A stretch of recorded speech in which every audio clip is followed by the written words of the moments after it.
بسم اللہ الرحمن الرحیم الحمد للہ رب العالمین والصلاة والسلام علی سید الانبیاء والمرسلین اما بعد۔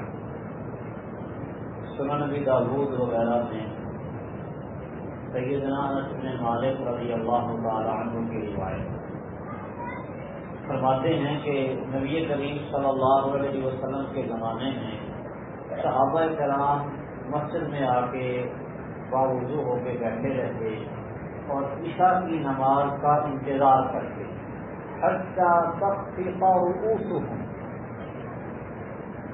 کہ ان کے سر جھک جاتے، یعنی بیٹھے بیٹھے وہ سونے لگتے، اونگنے لگتے۔ پھر جب نبی صلی اللہ علیہ وسلم تشریف لاتے ثم یصلون ولا یتوضؤون، پھر وہ اقامت ہوتی، جماعت کے ساتھ شریک ہو جاتے، وضو نہیں کرتے۔ وضو پہلے کیا ہوا ہوتا تھا، وضو کر کے آ کے نماز کے انتظار میں بیٹھے بیٹھے نیند آ گئی تو اقامت ہوئی تو اٹھ کے جماعت کے ساتھ شامل ہو گئے۔ اس سے پتہ چلتا ہے کہ اگر کوئی آدمی بیٹھا بیٹھا سو جائے ٹیک لگائے بغیر تو اس سے وضو نہیں ٹوٹتا، محض نیند، صرف سو جانے کی وجہ سے، اونگنے کی وجہ سے وضو نہیں ٹوٹتا۔ جب بندہ خاص کر جب بغیر کسی سہارے کے بیٹھا ہوا ہو اور بیٹھے بیٹھے اونگے، سر اس کا جھک جائے نیند کی وجہ سے، اونگ کی وجہ سے، تو وضو اس کا قائم رہے گا، برقرار رہے گا، وضو ٹوٹے گا نہیں۔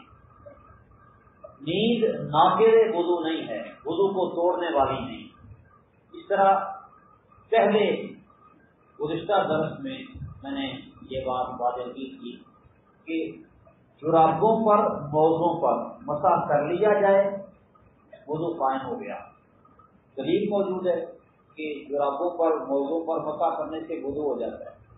اب جرابیں یا موزے اتارنے سے وضو ٹوٹنے کی کوئی دلیل نہیں۔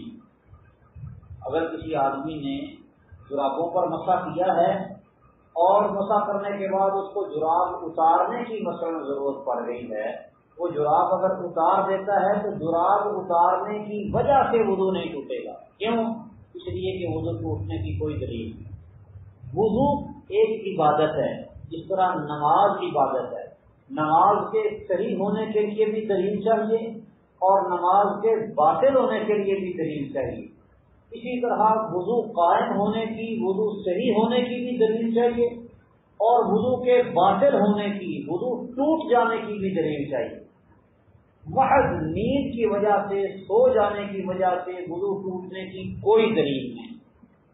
ہاں، جب آدمی چت لیٹ کر سو جاتا ہے یا کسی چیز کے ساتھ سہارا لے کر سو جاتا ہے تو پھر نبی کریم صلی اللہ علیہ وسلم کا فرمان ہے العینان وقاء الصحۃ، یہ جو آنکھیں ہیں یہ انسانی اعصاب کا ایک تسمہ ہے۔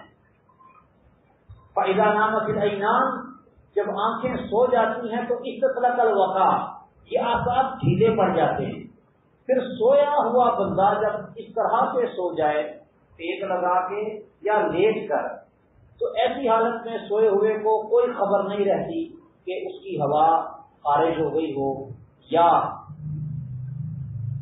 کوئی اس طرح کا مسئلہ بن گیا ہو جو وضو ٹوٹنے کا موجب ہے۔ اس لیے اس کو کہا جاتا ہے کہ وہ وضو کرے۔ اور جو ایسی حالت میں سوئے کہ اس میں اس کے اعضاء ڈھیلے نہ پڑیں، اس طرح ٹیک لگائے بغیر سونے والا ہے، تو محض نیند کی وجہ سے وضو نہیں ٹوٹتا، وضو قائم رہتا ہے۔ نبی کریم صلی اللہ علیہ وسلم سو جاتے تھے لیٹ کر، پھر اٹھتے اور نماز پڑھتے، وضو نہیں کرتے تھے۔ آپ سے پوچھا گیا تو آپ نے فرمایا ان عینی تنامان ولا ینام قلبی، میری آنکھیں سو جاتی ہیں لیکن میرا دل جاگتا ہوتا ہے، یعنی مجھے خبر رہتی ہے کہ میرا وضو ٹوٹا ہے یا قائم رہا۔ عام لوگوں میں یہ کیفیت نہیں ہوتی۔ تو یعنی اس کا مختصر کہ مطلق نیند، صرف اکیلی نیند، یہ ناقض وضو نہیں۔ بیٹھا بیٹھا اگر کوئی آدمی اونگ جاتا ہے، سو جاتا ہے نماز کے انتظار میں، فجر میں عشاء میں یا بس اوقات خطبہ جمعہ کے دوران کسی کو نیند آ جاتی ہے، وہ بیٹھا بیٹھا سو گیا، تو اس طرح سونے کی وجہ سے وضو نہیں ٹوٹے گا۔